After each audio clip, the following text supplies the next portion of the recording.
Radio Zero. Rick, look at my watch. Oh, look at that. With Rick and Rose for Friday, July 28th, 2023. A week after Barbenheimer. You can subscribe to the podcast on Apple Podcasts, Spotify, Google Podcasts. Go to radiozero.us. We're live streaming on Facebook on the Radio Zero page and Poster Children page, on Twitch at PCJCUSA, and on the Poster Children YouTube channel. You can patronize us at patreon.com/Radio Zero. Thanks to everybody who is patronizing us. It helps out a lot. Just paid the bill for the hosting the other day, so thank you. All right, yeah, no show announcements for the first time in a while. Don't think anything's going on. Hopefully the stream is working. Yeah, let us know if it's not. I was very excited because like a little flower came up on my watch just now to let me know that we were streaming. So I was able to look at it. Now it took me all that time though to figure it out. Okay. We have new microphones. Yeah. I don't know. Somebody made a comment about our live microphones on our tour. Some of the shows, we played some Poster Children shows, and we have these microphones that we've, now that I think about it, are probably 20 years old, that we started using on tour back in the old days because we learned that if you use your own microphone when you're touring, you don't get sick. The Mercy Rule taught us that, right? Yeah, and it seemed like a rock star thing, but then it's actually an indie rock thing too, because you don't want to be sick because you're going to be driving the van and doing merch, and if you get sick, the tour doesn't make any money. Not that it makes any money now for all you youngsters, but 20 years ago it had an even greater impact if you were sick. So. But then somebody made a comment about our microphones. I said, "Is it okay if we use our mics?"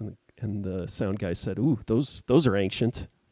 Oh, that's why you bought new ones. Well, and I thought about it, but I also sometimes, and then there was a show where I was like, "Oh, I forgot to take our mics down after sound check, and I think the opening band is using our microphones," which again, not an elitist thing; it's a germ thing. And then it was like, okay, I think we need, and those are the microphones we also use for this podcast. So I decided, I'll get colored microphones. And so for those of you who are not watching live stream won't understand this. Right. But no indie punk rock band in their right mind would want to perform with a pink or a mint green. Well, no, that wasn't my thinking. My thinking was that when I'm sitting there after sound checking and setting up the merch booth, I'll look on stage, and before the opening band sound checks, I'll see a pink and mint green microphone and go, "Oh, those are our mics. I better take those down so they're not used all night." And then the whole point of having your own microphone so you don't get sick is defeated. And so that was my thinking. Good. When I'm looking at the feed, it's choppy, but it might just be I have a million other things up that I'm looking at. So I've prioritized the streaming computer here because it seemed like the feed was slow. It looks like your camera is still dragging even from here, which I'm assuming is because the room we're in right now is 100 degrees and the laptop is 6 or 7 years old and is about ready to give up. And so it's trying to process your video stream. So your video live stream may be delayed.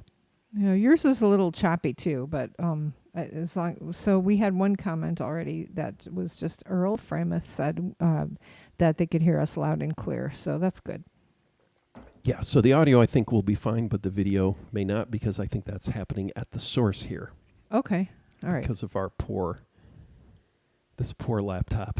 Well, anyway, it's done so well over the years. So these are SM58 mics or SM57, and is that the These are 58s. Now, previously, we were using beta 58s, but very old beta 58s. So, if you can tell a difference in the sound. Stephen Williams says, we're here for the audio and the chat and Rick's facial hair. So they can see your facial hair. Can you see? I'm glad somebody's here for it. The sweat.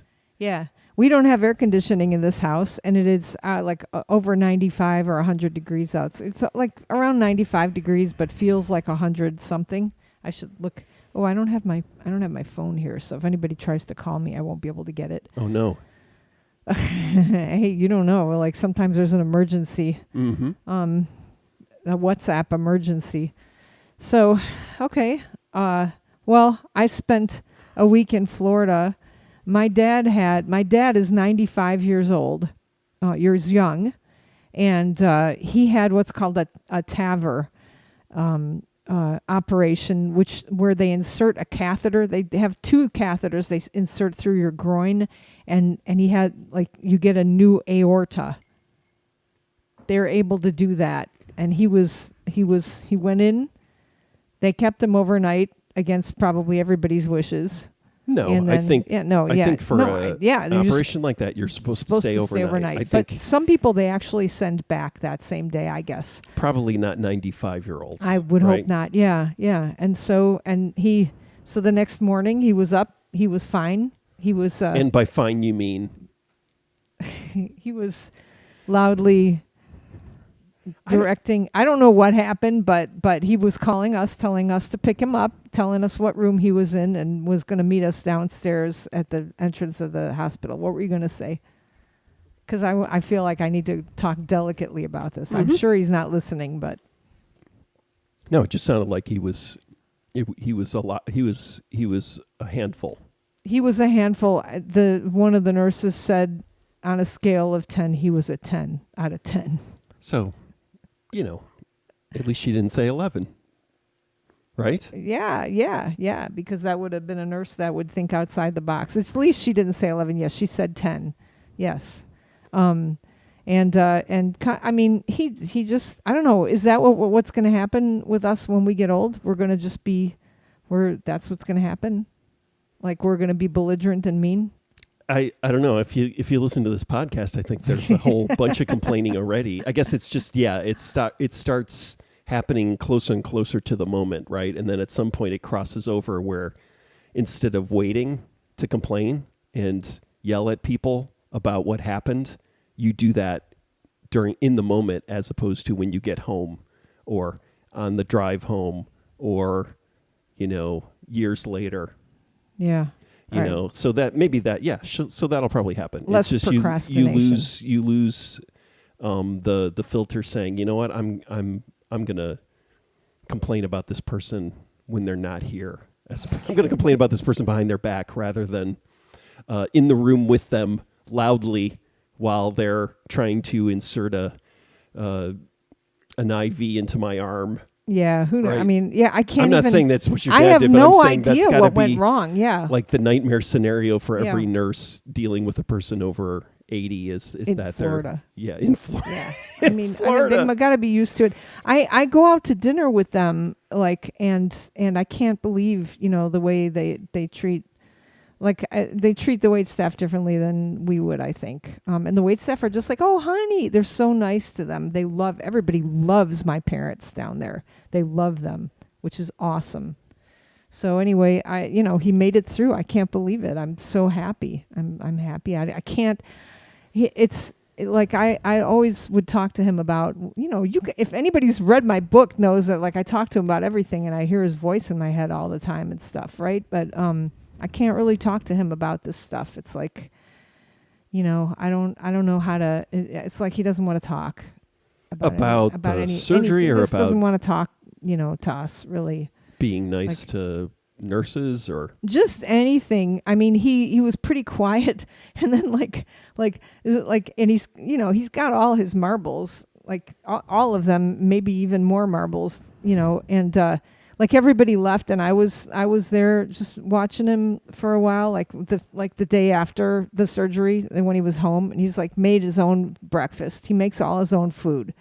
He made his own milkshake for breakfast, and he's sitting down, and everybody left, I think maybe to go play pickleball or something. And then he looks at me and he goes, "Who came up with the name Poster Children?" And I was like, "Okay, you really want to talk about that? Like, why is he asking me that? Like, okay."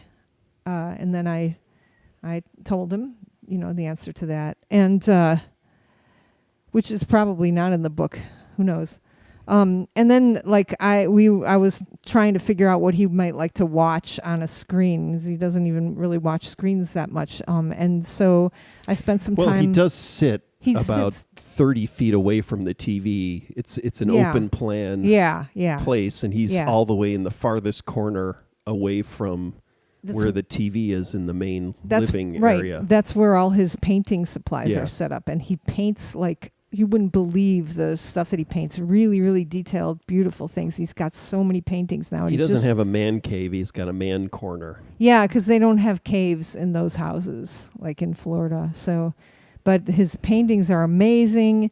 And I showed him, I started thinking, he really loves war movies, right? He loved Apocalypse Now and stuff. And I was like, I can just go on YouTube and show him like clips. Like you could look up clips, like, so I showed him, let's see, what did I show him first?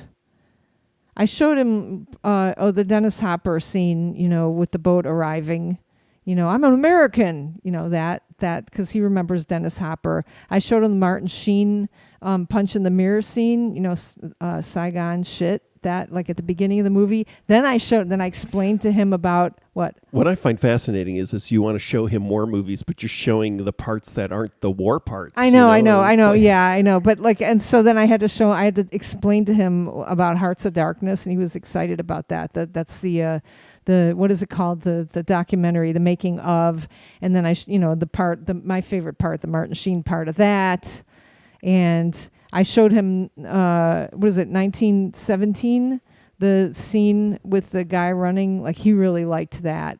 Like the guy running scene through I forgot that the guy wakes up, like there had to have been an explosion or something. And the guy wakes up like in a abandoned building or something, right? Or remember that? Like water is dripping, and I think that's what wakes the guy up, and then he starts running. And then there's a woman. Oh, that's before the woman. Yeah, the woman's before not in that. He falls asleep. Yeah, maybe. I think he falls asleep for a while. Yeah, maybe. Yeah. It's very possible he falls asleep, and then he comes out. If you haven't seen 1917, I don't like war movies, except that my favorite movie is Apocalypse Now, I guess, but that doesn't mean I like war movies. But 1917 is a great movie. I'm glad you guys, I don't remember anything about it except that scene, but I think my dad wants to watch that. Then I showed him, because I figured he'd like the scene, the reach around scene from Full Metal Jacket, which, and then I said, it's a Stanley Kubrick movie, because I figured he would remember who that was. And I think he did, but he didn't like that scene, or he was getting tired of watching stuff. It's a lot of yelling. Yeah, it's just a guy. Yeah. Abusing people. So if you like war movies, you like the psychological impact war movies. Like right. If you like war movies, I'm sorry. Yeah, no. You want to see people fighting? Well, when I think of a war movie, I guess that is the component of the war movie, is all the in-between stuff. There's the battles and people shooting, and then there's the discussions. So even in a John Wayne war movie, there's lots of talk about how why you're doing it, and don't be a baby. So that's also psychological. Yeah. I mean that would be the woman part of the war movie. Yeah, you can't have a war movie that's just all battle. I mean, you can, but it's usually a Marvel movie, and you still need a little bit of woman stuff. So Joe Chrisman says, good afternoon to everybody here. We are going to talk about the big pink and black elephant in the room, so we'll have to do the spoiler alert about Barbenheimer. The bomb goes off. They get the bomb. They make the bomb. Yeah, okay, so don't ruin. So I did not get to see the Oppenheimer movie because we had advance tickets. You guys drove up to Chicago. to see it in 70 millimeter, and I had tickets too, but that was the same exact time that my dad was getting his heart surgery. So I didn't get to see it. And I was thinking, my whole life I've been terrified of nukes, and I'm also, not excited about, my dad dying, right? So yeah, Conan is laughing because you did spoilers because you explained about the bomb. But so I didn't get to see it. So I missed that. So you can't spoil Oppenheimer for me because I can't believe I still haven't seen it. The funny thing was the reaction, at the end, and it wasn't a complaint, but for the millennials, is that right? Are they millennials? I can't remember. I'm Older listening than Graham. To no, our children. Our children are not millennials. What are they? They're Gen Z. Gen Zs. Yeah. Please. Gen Zs were talking about. Did you notice the whole thing? It was kind of flickering the whole time. I was like, yeah, that's because it was a film projection as opposed to digital. You schlepped them all the way up to Chicago to see a film, well, no, 70 millimeter yeah, film. We did not go to Indianapolis to see the IMAX 70 millimeter, which I didn't get in on it in time. We got the 70 millimeter Chicago and then realized, we got to get the IMAX 70 millimeter. But then by then Indianapolis was sold out for a week. And then I think Indianapolis's projection just went down on Wednesday night. I don't know if it's back up, but you can basically just, if you've looked up Oppenheimer 70 millimeter IMAX, you can, in your newsfeed will start having just like, the projector or the film broke in this town. So the 19 theaters that can project this gigantic film, the 70 millimeter IMAX 70 millimeter size, they've been overwhelmed and they're slowly breaking around the earth. Wait, okay, so 70 millimeter, I'm guessing that's around 7 centimeters? So traditional 70 millimeter goes through the camera projector in the traditional up-down way. The IMAX 70 millimeter is rotated, so the width of regular 70 millimeter is the height of IMAX 70 millimeter, so it's even larger. What's the aspect ratio of I can't IMAX? Remember. It's just taller, right? It is more. It's not Academy ratio, but it is more square. It's not square, but it's less widescreeny looking. Yeah. Okay. But yeah, you can look up the the numbers if you want to be nerdy, but you don't have to. But yeah, so anyways, yeah, and then it looked great. It was the first showing. Yeah, it was the first showing in that theater first. So that would have been that Wednesday night, Thursday night? I can't remember. Thursday night. What time? 6? So I don't know if. And the print was great until the I don't know what reel it was, but like towards the end, after the bomb, all of a sudden I saw scratches and dust. So I don't know what happened. It was from the fallout. Yeah, so they may have. So it may have been a print that had already. I mean, I'm assuming the print had run through a projector earlier. It's just like that one time we saw. Do you remember seeing Patton talk about war movies? I don't think I saw that with you. You didn't see that at the Virginia No. Theater, 70 millimeter projection, brand new print. And so it was either the first or second time it went through the projector. And it was the most beautiful thing I've ever seen. And it was also even projected even larger than this Oppenheimer print. So yeah, if you can see a 70 millimeter print before it gets scratchy, it's really amazing. But I think I saw a restored 70 millimeter print of Lawrence of Arabia, right? After Derek King was born. Yeah, Here at Ebert Fest. I believe, but the question is how many times had that print been run through? Because that was the thing they announced. Yeah. That was the thing they announced at that Ebert Fest is like, this is a brand new print. It wasn't like, this is a print that was just, that's been, came from New York or Los Angeles, and now we're showing it. It's been through a projector 4 or 5 times or 10 times. This was like, we just struck this print, this new remastered 70 millimeter print. So it was beautiful, and it was close to that for this Oppenheimer. But then, towards the end, it was getting scratchy. I don't know what happened. Wow. Anyways, so the kids were a little. They liked it, but they noticed and were. It took them out of it a little bit, the analog nature of it, right? The flickeriness of it. They've complained about that before, right? Like on... Well, the younger one is on that edge of not liking, like, can possibly prefer 60 frames per second. Like, there's going to be a huge generational shift where it's just... Like, I'm physically repulsed by, Ang Lee films shot in 60 frames per second or 120. I've never seen it projected. I think I saw Gemini Man I saw in 60 frames per second, and it made me angry. But there were some places shown it at 120, I think. For people who are watching or listening to this and don't know what the hell you're talking about, what's the difference? Like, it's less flickery. Looks more like soap opera. Well, it looks like soap opera, yeah, right? It's like real too clear real. And...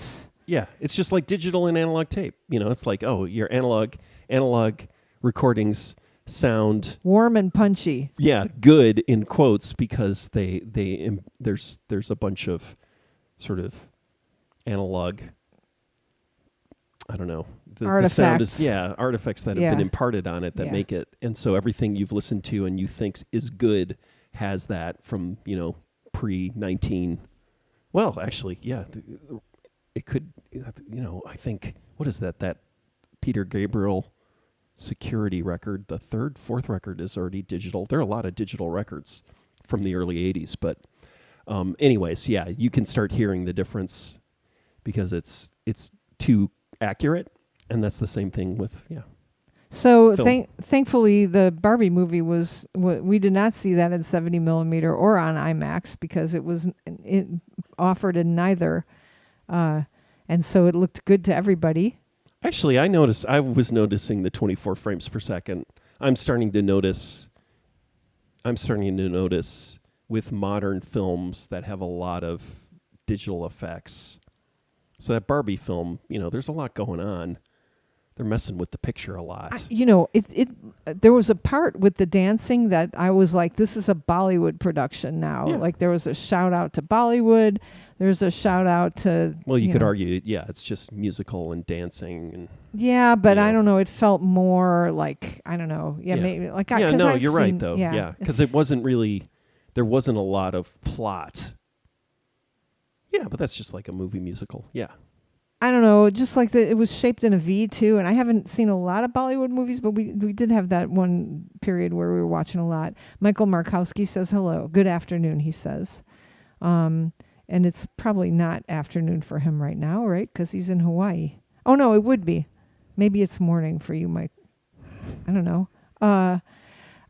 Okay, so Dairy King had something pop up in his feed, in their feed. No, I think it's his feed this morning that said the very fact that the Barbie and Oppenheimer, like the fact that they both came out on the same day, and it's not Barbie versus Oppenheimer, but it's Barbie plus Oppenheimer, means that something has healed within our society. Like it's like it's a glimmer of hope.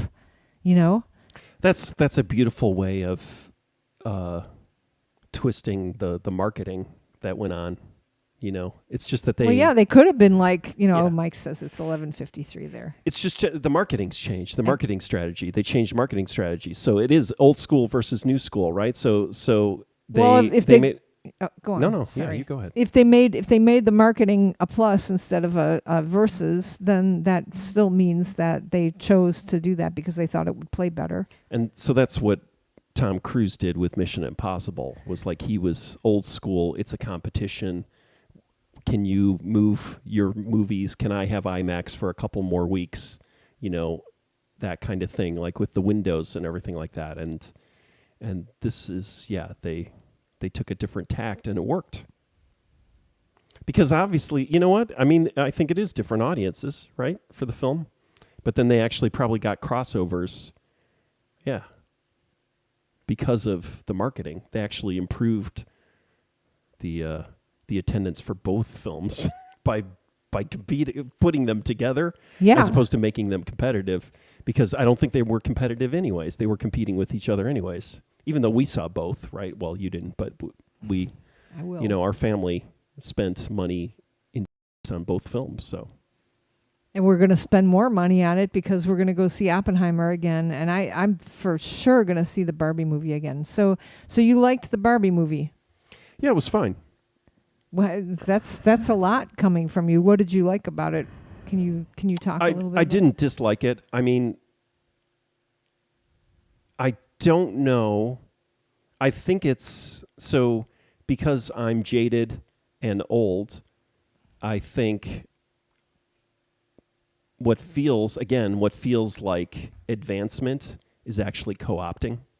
So, but I think there are messages in there that will be positive. And I saw some people with some girls that were pretty young, and I was thinking, wow, is this the kind of movie they want their daughter to see? Is this going to be, a real sort of upheaval for them and their family, or is it going to be fine? And so that to me, I think it could have a lot of impact. Yeah, Conan's is no doubt the release of both movies.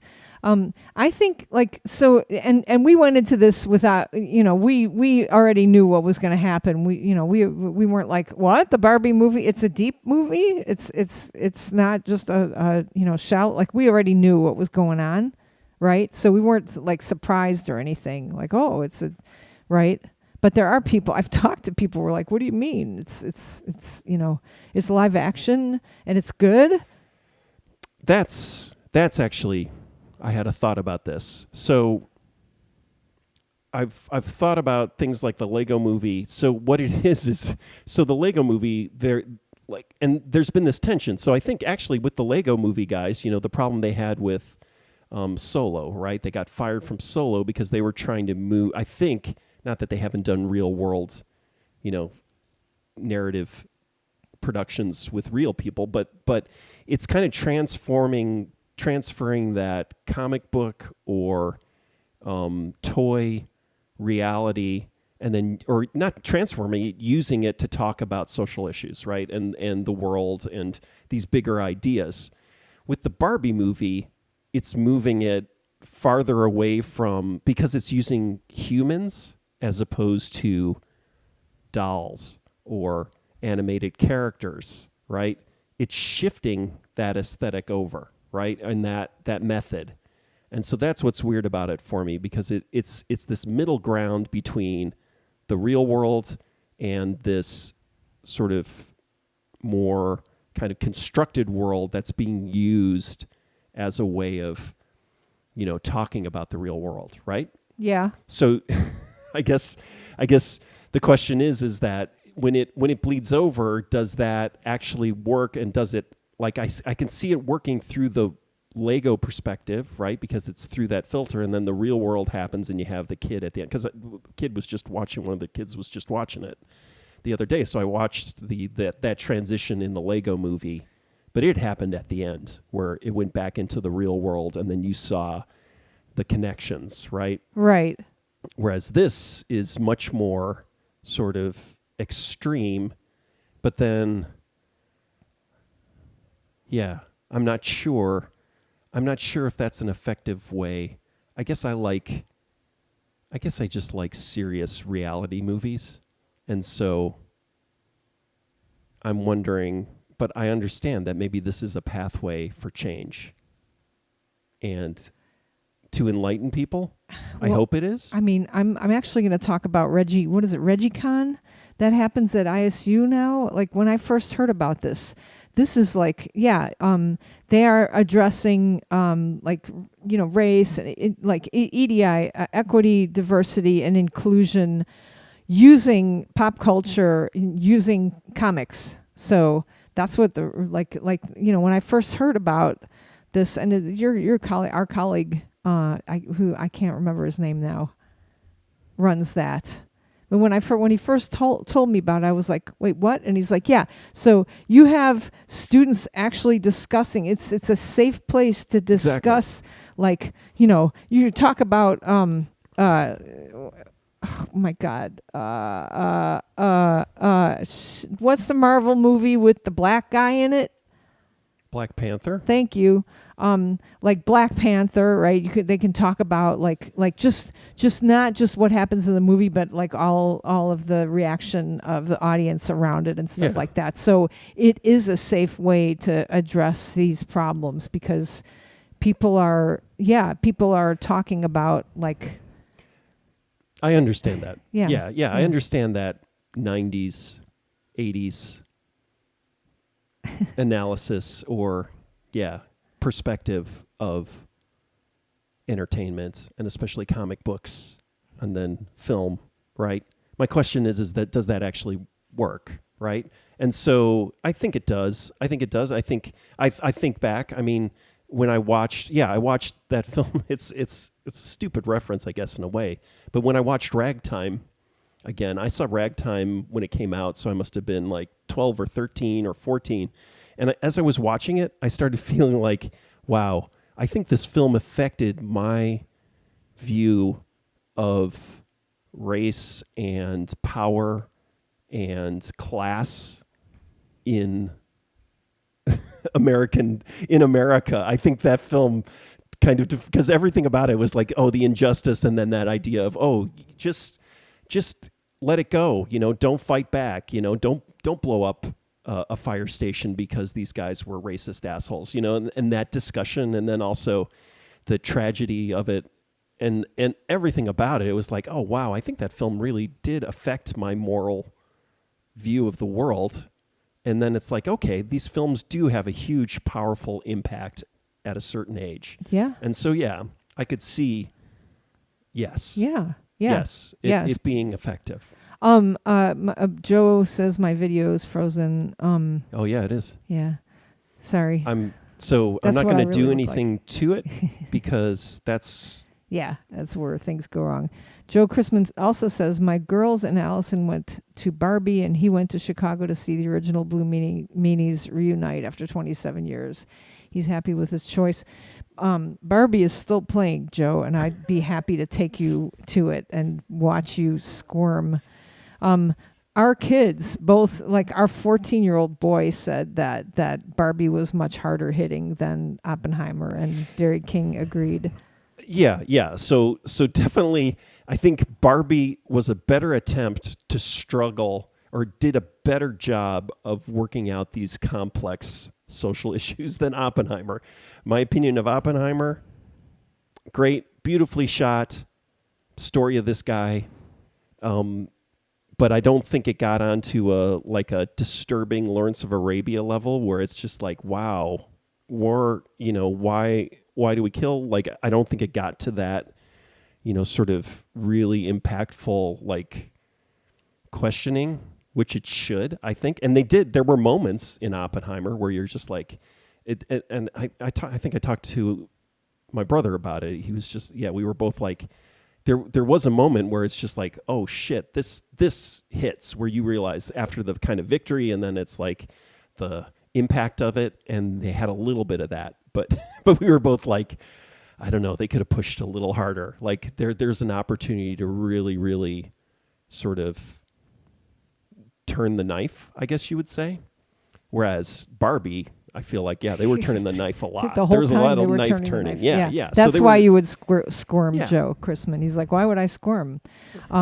Because I was worried for our 14-year-old boy in that movie. Not in Oppenheimer, because I haven't seen it, but I was like, this is a little like why the parents don't want critical race theory taught in third grade. I was like, oh, he's maybe going to feel bad. But I talked to him a little bit afterwards, and I think Derek King talked to him, and maybe you've spoken to him too. I'm going to say this. Derek King watches a YouTuber is called the Pitch Guy or something like that, and he does a pitch, he imagines this is how the movie was pitched. And for the pitch for the Barbie and the Oppenheimer, he doubled himself, and he's like, I only watched the first half of it. He was talking about the Barbie movie, and he was saying that it really hits you in the face with how bad the patriarchy is. Yeah, the patriarchy is bad. The patriarchy is bad. Yes, we get it. We get it. And Graham turned it off, and I think Graham got mad at the guys. I think that guy walked out of the movie or something. Because, I mean, he didn't talk about the ending at all. What the hell? Is it, maybe he got so mad that he walked out. So, and Dairy King, Dairy King loved the movie. He loved it. Yeah. Loved it. And I think that the 14-year-old did too. Yeah. So our kids feel, I keep interrupting you. Go ahead. No. What were you going to say? Our kids feel, I think our kids are very in touch with their femininity. Well, that's been my problem lately, is this idea of femininity, right? So I think that's been my problem my whole life, which is that the characteristics that I have, like being sensitive or, being in touch and being able to sense that other people are upset and things like that, it's always been portrayed as being weak or, and that's not the way a man is. And so I think the problem is femininity. That's the problem I have, masculinity and femininity. I think they work that out a little bit. Because, like is Alan in the Barbie movie, he's not gay, right? In fact, I would say the Kens seem more gay, right, than Alan, right? Yeah. I don't, there was an Alan doll. I'm like, I got to look that up. he can wear all of so that idea we're spoiling now. So well, no, I don't. Yeah, let's not. I'm even ready spoil. to. I don't want to spoil, but okay. But it's that idea of being in touch with your femininity, and that's what I'm realizing has been a problem, and I don't like. And is that idea now? It's that these are feminine characteristics and these are masculine characteristics, and that's true within a cultural context. But the fact of the matter is that those are characteristics that have been upheld in women and discarded in men, feminine characteristics, and then vice versa. And right. So from a cultural perspective, right? Yeah, being in touch with your femininity or being in touch with your masculinity, right? Or being more manly or something, or being more like a man. And what I've realized is the problem I have is that it's like I'm a heterosexual male, but, I used to cry when I was little, and I used to get upset about stuff, and I didn't like sports. And so the conflict there was that, oh, you're not a man. And it's like, I am a man. And it's like, but these things that are part of you are not manly behavior. That's not what a man is. And so that's where I worry. It's not that I worry. And I think this movie it's not working that out. I don't think it's working that out, right? It's just that, trying to find a new set of parameters where it's like, oh no, let's like, what are positive aspects? It's like the other thing. It's like, oh, this person is magical, the magical black woman. It's like, no, she's nothing magical. It's like working against and surviving and fighting and doing 10 times more to get anything. That's not magical. That's fucking survival and, being strong, right? It's not. And then when you say it's magical or you say it's feminine or you say it's masculine, that's what screws everything up, right? So, all right, here's my... I think. Because it's like, oh, okay. So that means that only women can be nice and work together, and only men can fight, right? Right. And it's like, I don't think that's necessarily true, because I think there are plenty of men who don't, and that's why the Alan is just like, I'm never going to get out of here or whatever. He's just like, he's just always there, and he's just kind of like, it's like everybody's a Ken, and I don't fit into that, but I don't think he's, I don't know. I don't feel like there was any kind of gay. Yeah.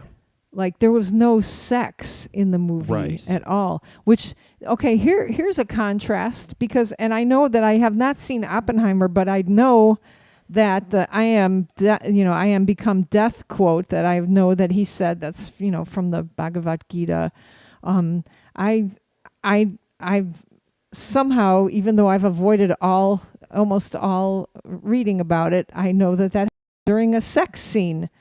So, and your son is the one who told me that. The younger one said, "Oh yeah, he says that when he's fucking Florence Pugh," and I'm like, "Awesome." And then I read that, people were unhappy about that. So it's interesting because to me, like all I know about the atomic bombs, I read the James Gleick book, The Making of the Atomic Bomb. I really like that book a lot. I've read a lot of Richard Feynman stuff. And so I was thinking that the Oppenheimer movie is going to be, a lot about maybe science and politics and stuff like that. But I hear there's a lot of fucking in the movie. And it's funny because the Barbie movie has no fucking at all. It's like anti-fucking. Sorry about using a side note that Richard Rhodes wrote the Making of the sorry. Atomic Bomb. Yeah. James, I believe he knew my parents knew him. You are right. Richard Rhodes wrote that. It's James Gleick wrote the Genius book about. It's called Genius, and it's about Richard Feynman. And was Richard Feynman in the Oppenheimer movie? That's like, were there enough elves? I don't want to tell you. Okay. Oh, Jesus Christ! He is in it, but I didn't realize it until the end, and you're not going to be happy. Because he was having sex with somebody else too, right? No, it's nothing like that. But he's a minor. He was like 22 when he was there. So it's right. The only reason. So that's the thing is there are a lot of instances. They're like Easter eggy or nerd things. It's like, oh, there's Richard Feynman, kind of stuff like that. And in the film where it's kind of trying to throw everything into the narrative and have people pop up and yeah. What's the Andrea what they God no, who's the urban planner that like ended up in the Marvelous Mrs. Maisel just out of nowhere? It's like Jane Jacobs. Jane Jacobs was just anti. Yeah. Okay. All right. So Conan says empathy of any kind somehow not a masculine emotion. Totally absurd. Exactly, and also says that Feynman rules. So I mean. So when you get to that, this is what I was... You have a Feynman movie you highly recommend, right? Oh, God damn it. There's only one Feynman movie, and it is just like, oh, who is he in love with? Who's his love interest? Okay, I'm not even going to talk about that. Oh, no, I forgot what I was... Yeah, so this is... So, I mean, if you break down, the whole, well, men are this way and women are that way, then are we not going to have any more people wanting to be trans, like what, you know what I mean? Will that be a thing of the past, and people will just be, Alan Spectrumed, or no? That's my question. Well, I think those are two different things. Yeah, I know. So I think that's what's happening now, right? Is that very, very strict division, right? That antiquated. Yeah. We're going to divide everybody up. Yeah. Black, white, male, female. I mean, characteristics. Right. Everything like that. Culture, frickin', who knows what's going to happen culturally. All right. So, are the blue and pink mics new, or am I just noticing them now? They're green. Mine is new. mint green. His is mint green. Mine is pink. And I got pink because I said, oh, what color mic do you want? And you said pink, and you were joking, but I had already ordered it by the time. Well, now I want a pink one because Barbie core. It worked out. Yeah. Okay, so I noticed one thing. I think, I don't know if I was dreaming, but there was in the middle of the movie, I think this may have been a dream, but there were two guys, two Ken dolls, were talking to each other. And they said something to each other that made no sense at all, with total non sequitur, did not go along with the plot of the movie or anything. It was just why is that watermelon there? It was ridiculous. And I looked at Graham and I was like, what the fuck? And he was laughing. We were both laughing together because it made no sense at all. But when I asked him today, he said that, he was laughing about, he doesn't remember that. He was laughing about something else. But I feel like that was an instance of two men talking together, a reverse Bechdel test. If it was my movie, this is what I would have done. Yeah. She set aside a little bit of screen time for two men to talk to each other, not about the main character. So it would pass the Bechdel test, like Bechdel test. And I don't know what I'd have to like tweet to her, right, or something, or X to her. I don't even know what happened with the Twitter thing. I noticed the icon changed on my phone. Because I don't use it. I haven't been posting to it. And so that may have just been my dream, but I did, like, I remembered that, and I was like, so that's me reading in way too much to the movie. Yeah, or maybe like a variant on mansplaining or just talking for the sake of talking. It could be that. Yeah. Or it could make sense. Or I might understand what it was about. Yeah. If we see it again. And point it out. I can't wait to see it again. I can't wait to, like, Graham and I were talking about, is this, is good or better than Everything Everywhere All at Once, and it's, we decided it was different, and, but it was on par. I think it was mind blowing. And the ending, she was talking about, like, in the, like, near the end, it was like, well, maybe it doesn't end. And I was like, she can't find an ending. She's Mike Judge, making these amazing movies and then just, like, not being able to find an ending. But it's got the best ending of any movie that I have ever seen in my life. Besides, like, maybe Dr. Strangelove. No, I don't. That's not a good ending. I'm just saying that because of the Oppenheimer play. But I think that ending is the absolute best ending I've ever seen in any movie ever. So here's my question. What would you say? Were you worried about our younger child, our 14-year-old? A little bit. What were you worried about, and what would you say to him? I don't know. I think it was okay, though. I think at the end it was fine. But what were you worried about? Yeah, just, I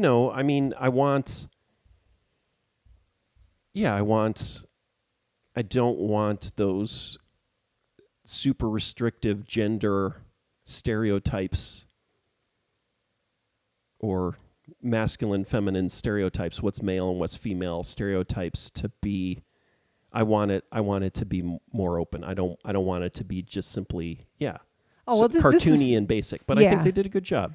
No, okay, but our child has orange sparkly earrings and wears pink shirts. Has no problem with any. Does bodybuilding stuff at the Y. So, like, this is our 14-year-old is perfectly seems like he's not worried at all about gender stereotypes. And I want to make sure that continues. I don't want it to. So what I was worried about is just, like, it's like a movie about how, like, is he thinking that they're attacking men for being in charge of stuff, and should he feel guilty?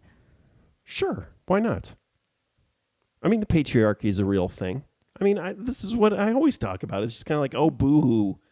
Okay, but should he? It's like the paperclip thing again. I'm going to go off on. It's like, oh, we need to wear paper clips on our lapels to show that even though we look like racists, I want you to know that I'm not a racist. It's like you gotta, you're like so frickin' worried that you're gonna, the second that being white or male, you all of a sudden feel misunderstood or judged or viewed incorrectly or viewed as, lumped in with all these racist assholes, and it's like, oh, you feel uncomfortable walking into a space, or existing. And it's like, Jesus Christ, wow. So the first time that happens, you need to be coddled, or you need to make sure that, oh, I'm not a racist. I'm going to do this. I'm going to wear a shirt that says I'm not a racist because I don't want anyone to lump me in with all these other white guys, even though that's what's happened for every other,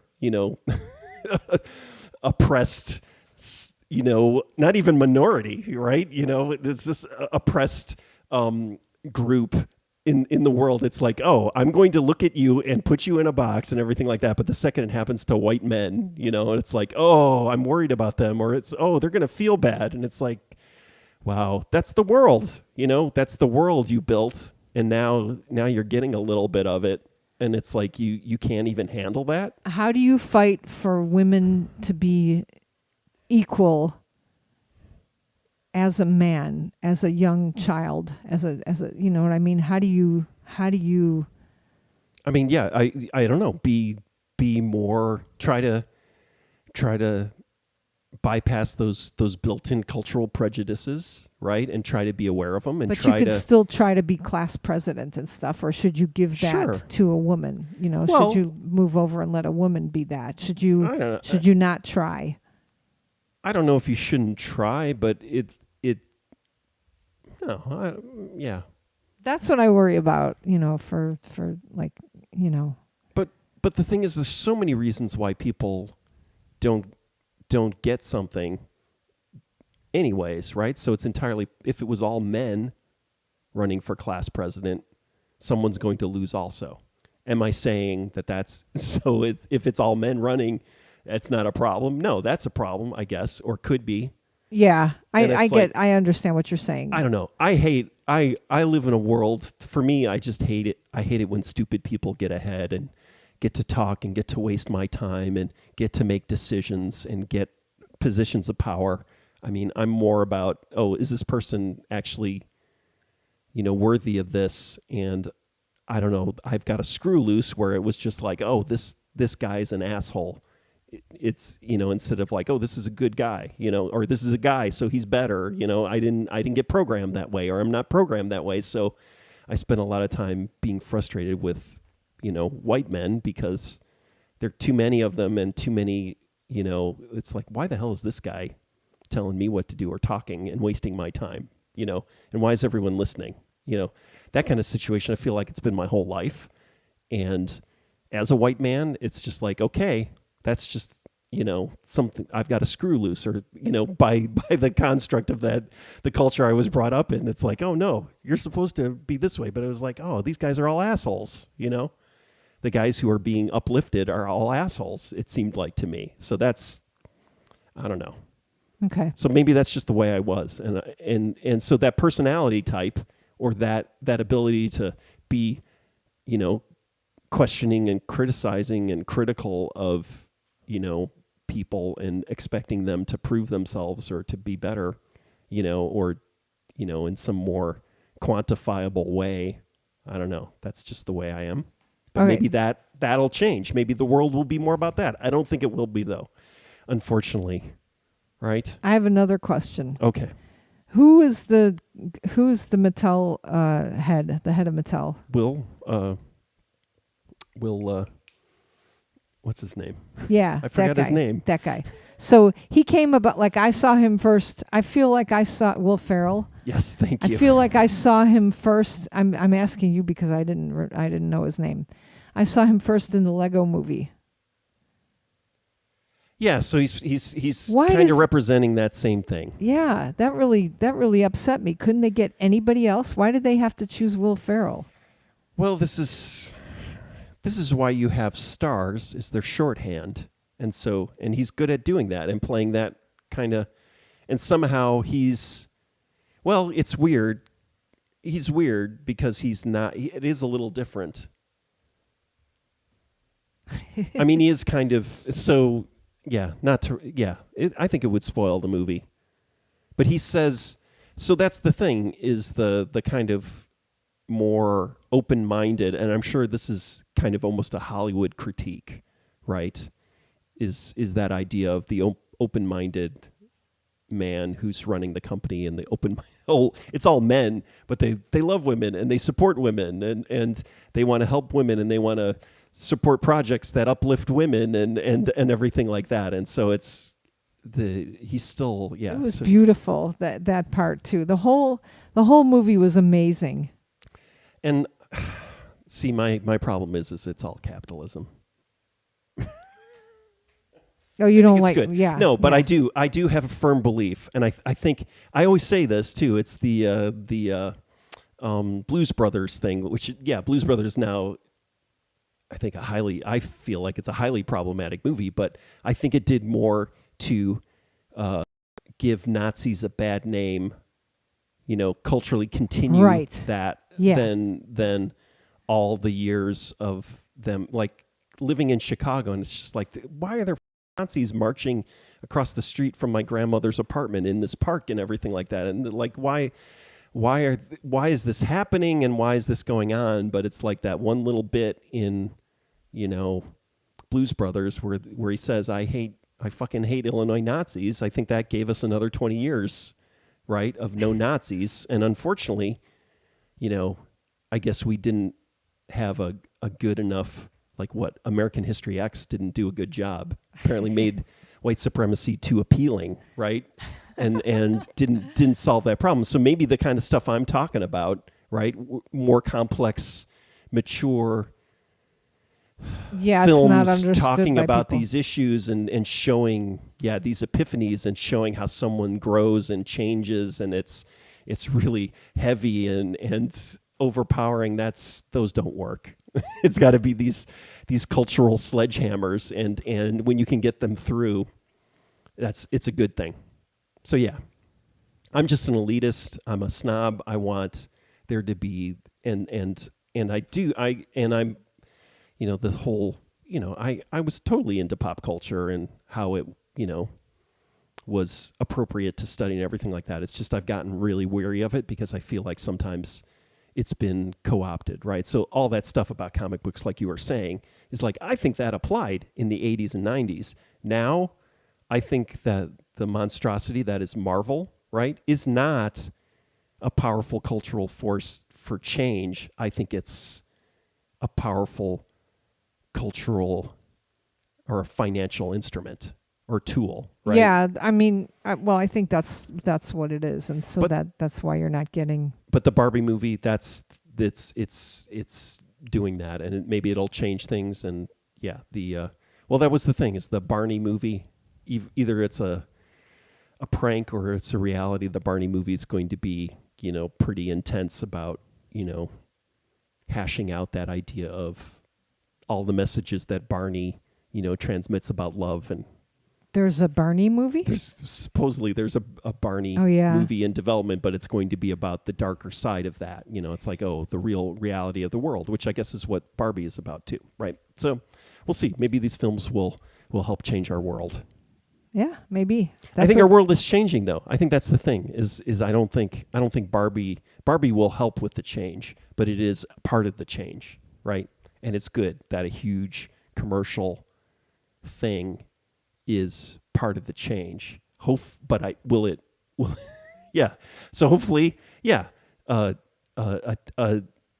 tween girl who gets taken by her, right-wing white supremacist parents to Barbie, and then is allowed to stay and watch it, or gets to go with her friend to see it, and then gets, realizes or sees, oh, wait, all these things I've been feeling and these questions I've been having about injustice and things being unfair that aren't being addressed in my environment or in my home, are being addressed in this movie, that's very exciting, right? Yes. That'll help. Right. I guess you can stay on the internet and look and, start reading people's, it is interesting to read people's reactions and stuff. Yeah. Yeah. All right. Anything else? Sinead O'Connor. She's dead. She's dead. I mean, what I realized, I went back and listened to Mandinka, which was the song, not the Prince song.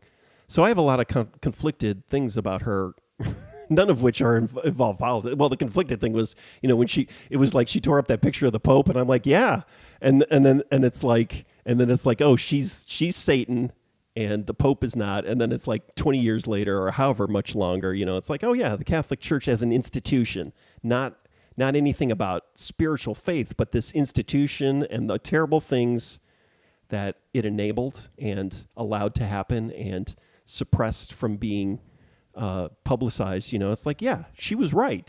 So that thing, I hated that, and the fact that like a week later she did this Bob Dylan thing and people booed her. I mean, that was the 90s to me. It's like, have things actually gotten better? It's like, this is where it's like you do a Bob Dylan celebration and half the people are like, fuck you traitor, for saying something political on stage, as if Like the total cluelessness of that. We talked about this probably when it happened. Well, there's probably it was a long time Zero. ago. No, it was before Radio Zero when that happened. It was so long ago. You sure? But what I did want to say, but listening back to that song, and what I realized is what I remember is Sinead O'Connor to me was like, oh, this is the commercialization of Elizabeth Fraser from Cocteau Twins. It was like, oh, wow. Like, I did not expect that. Like, being a huge Cocteau Twins fan, and then you had Sinead O'Connor doing this kind of more poppy stuff and singing kind of in English. But if you think about that song Mandinka, it is very Cocteau Twinsy, where, so Elizabeth Fraser would just sing nonsense, right? Or made up language. And so it was like, oh, okay, we're going to write, it's kind of the same style. I think there's an obvious influence there. And then also, what's her name? The world's most famous cool female singer. Björk. Yeah. It was Björk. So, and Björk was the next kind of one of that, where it was like, oh, okay, this is like how impactful the Cocteau Twins and Elizabeth Fraser's singing style. It defined a huge. Oh yeah, with the when they do that and the sort of screaming, noise, like a different version, like not imitating 10,000 Maniacs. No, a male. So the younger one has been listening to Heart, one of those songs from Heart that was in a movie, and it's very much kind of like Robert Plant imitating a woman, and then a woman imitating Robert Plant imitating a woman, right? That kind of female singing, I think. This is different. This is a different voice. I think Elizabeth Fraser, the way of being able to do that kind of strange yelling kind of aspect of her voice, how that was a really powerful thing. And then hearing it starting to pop up. And so Sinead O'Connor, that's what I think of when I think of her. And then, the Prince thing. And then it was like, how that jump from being kind of this kind of not 100% indie, but alternative artist. And then all of a sudden it being this huge, the next record in that song being a huge hit song. And it was just like, oh, that before Nirvana, right? It was before Nirvana. And it was just like, oh my God, that's a pretty quick move, faster than like U2 did and everything. And it was like, oh wow, you can very quickly go into this pop realm. Like it was when that kind of underground independent, like the Smiths, for instance, right? In theory, I felt like they could jump to being a huge pop band, like not the huge band that they were or are, like in the Pixies, right? It's that same kind of thing where those bands never got to the stratosphere of pop music, whereas Sinead O'Connor did. And it's like, oh, okay, there's something different. And it's the good singing or whatever, being considered a good vocalist or whatever, and pop songs. Probably, right? Choosing the correct song. Yeah. Stephen Williams says her getting booed by Boomer Dylan fans was so damn boomer. So I think I actually wrote I got about that mad again. book. Yeah, just thinking about it when I saw the news about her, and I just got mad all over again about all of that. It was just like, we're so screwed. Well, it was talking about, when people get older, what happens? Do they change? Are we and so change? that's what I'm thinking about. Yeah. Like Everything Everywhere all at Once, the Barbie movie, and it's like that's not the way I want my cultural change and political commentary to happen, right? Or it's not. I'm aging out of that, and my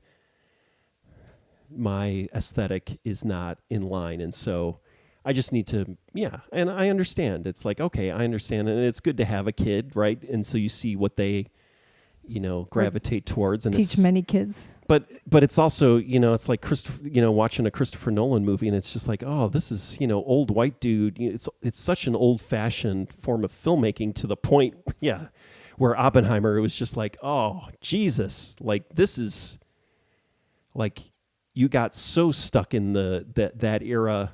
And your inspiration that you haven't jumped out of it. It's like you've gotten imprisoned by it, or this feels like an old film and not in a good way, right? It feels. You don't feel like he's painting the house its original colors, like he's staying true to the.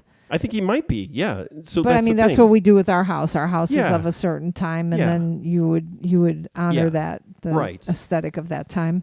But if you were going to build a new house, so that's the thing. This is So if you restored a film, yeah, you'd want to restore it. It's like colorization. Yeah, is what okay. you're Yeah, but you're talking building about. a new I narrative. don't like So colorization. So how of would you? films. Okay, but what would you do? But if you want to make a new, Yes. So that's the thing. Is what would you do? So this is what I'm realizing too with music and audio, and it's like, oh, trying to get my tape machines working and everything like that. And it's not about getting it to sound indie rock from 1987 or 1989 and using all the equipment and doing all the things we did, like playing live in the studio. It's about doing a simulation or something that evokes that, but you're still using the contemporary stuff and you're moving forward. And so it's the struggle I'm having. It's like, oh, how do you get that feeling of indie rock, but in a world that's so digital and the expectation of in tune vocals, but it's like, how in tune? And it's like, oh, that's interesting. Yeah. Like, what was it? It was the Hunters and Collectors song. Where did we hear that? It was in a movie, right? They sang it, or a TV show. They sang the Hunters and Collectors song, right? We heard a cover of it, and then I went back and listened to the original one, and I played it for you. Do you remember? I was like, listen to how off he is. Oh yeah. And it's like, I don't remember him being that off, but it's like recorded in 1982, probably 1 or 2 takes. Indie rock, right? Independent recording, not totally out of tune. Dude was out of tune, yeah. But emotional and connected. Aren't these really obscure bands that you're talking about? Cocteau Twins. It was in the Bear, right? The Bear had some kind of duo with Eddie Vedder and somebody else doing this Hunter and Collector song, right? Crazy. And then listening back to the original, it's just like, holy shit, this song is he's way off key. He's and it's really emotional and everything like that, but it's like I can't listen to it because I've been corrupted, right? I know I heard that song when I was a kid, and it was like, oh, this is a really cool singer and interesting. Yeah, but now you're used to. And now I listen to it, and it's just like, holy cow! Where's the auto tune? Let's fix that. I mean, I hate to say, do another take, comp those vocals, this right? Gives me it's progress. You're aware of how the world is progressing, and this just kind of reminds me that when we start teaching again, we always have to consider like what do we need to teach these kids, like how much programming, how much HTML, how much